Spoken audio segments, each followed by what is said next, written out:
Yo, I love King Louie, first of all, and I love Chicago, second of all. Like, I love being here. How'd that happen? Okay, so I'm part of this thing called the Remix Project in Toronto. It was because of the Remix Project that this all happened, you know, because he came up to Toronto and spoke as one of the mentors. And when he was up there, Gavin Shepard, who's one of the founders of the Remix Project, was like, dude, you gotta hear this chick. Which was funny because I walked in and I was like, hey, what up to everybody? And walked out. And then one of the buddies came back and he was like, go back in the room, they're playing your shit. And I was like, okay. So I walked in and they played this song called Statuses, which I haven't released yet, which I'm excited to release. And they were vibing. And then Louis walked out and he's like, so that's about like subtweets and shit? And I'm like, yeah. And he's like, I was like, cool. And so he started his class and then we all sat down and listened to his wicked speech talking about, you know, the industry and his journey and giving advice to the kids. And then at the end, though, his manager was like, yo, King Louie fucks with your stuff. We should work. But we're leaving tomorrow, so it needs to happen soon. And I was like, oh, fuck, okay. So then Gav and my manager set it up. My manager, Ruiz, also works at a Remix Project. It's just a wonderful place, which I'll get into later. But anyways, they were like, yeah, come through.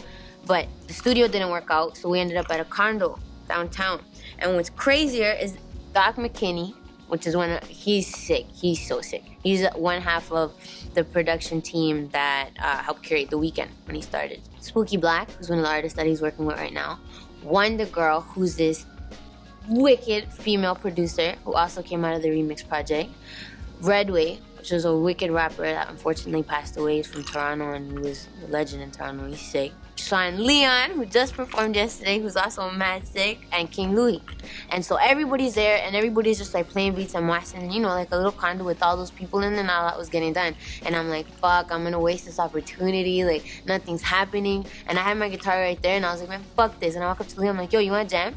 And he's like here? And I'm like, yeah. And he's like, really? And I'm like, yeah. And I'm like, I'll take my guitar and we'll just jam. And he's like, okay. So I pulled it out and everybody's smoking and stuff and we're jamming and he started vibing and like I started hitting him. And we ended up on the balcony and then that's where that song was born. In an hour's time, they had to leave back to Chicago and he was like, yo, send me that and we'll make something work. So me and my manager, Ruiz, went to Remix, thanks to Ricky, and he was like, yeah, work it out, man, get it done. Because of the program, I learned how to engineer, and because of the program, I learned how to produce. I'm not as nice as Wonder Girl yet, but I'll get there. So we ended up working all night and produced the track, send it out to him that morning at like 3 a.m., 4 a.m. The next day, he sent it back with his verse on it. And it was nuts. We're like, what? Like, we didn't expect it, and it was dope. And Louis helped me out so much. Like, him putting up a photo, like a little video or a cover, like I did Living in the Sky on the piano the first time.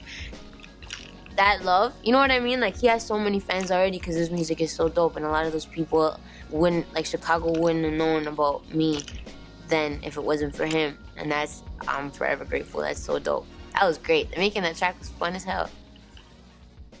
I've had moments where I was just like, fuck it, man, I'm in debt, you know what I'm saying? I gotta get a job, I gotta, you know what I'm saying? I gotta stop with the music, you know what I'm saying? I've had plenty of moments like that, but honestly, this is what I'm passionate about, and what is success without struggle? Those people are not why I chose to write.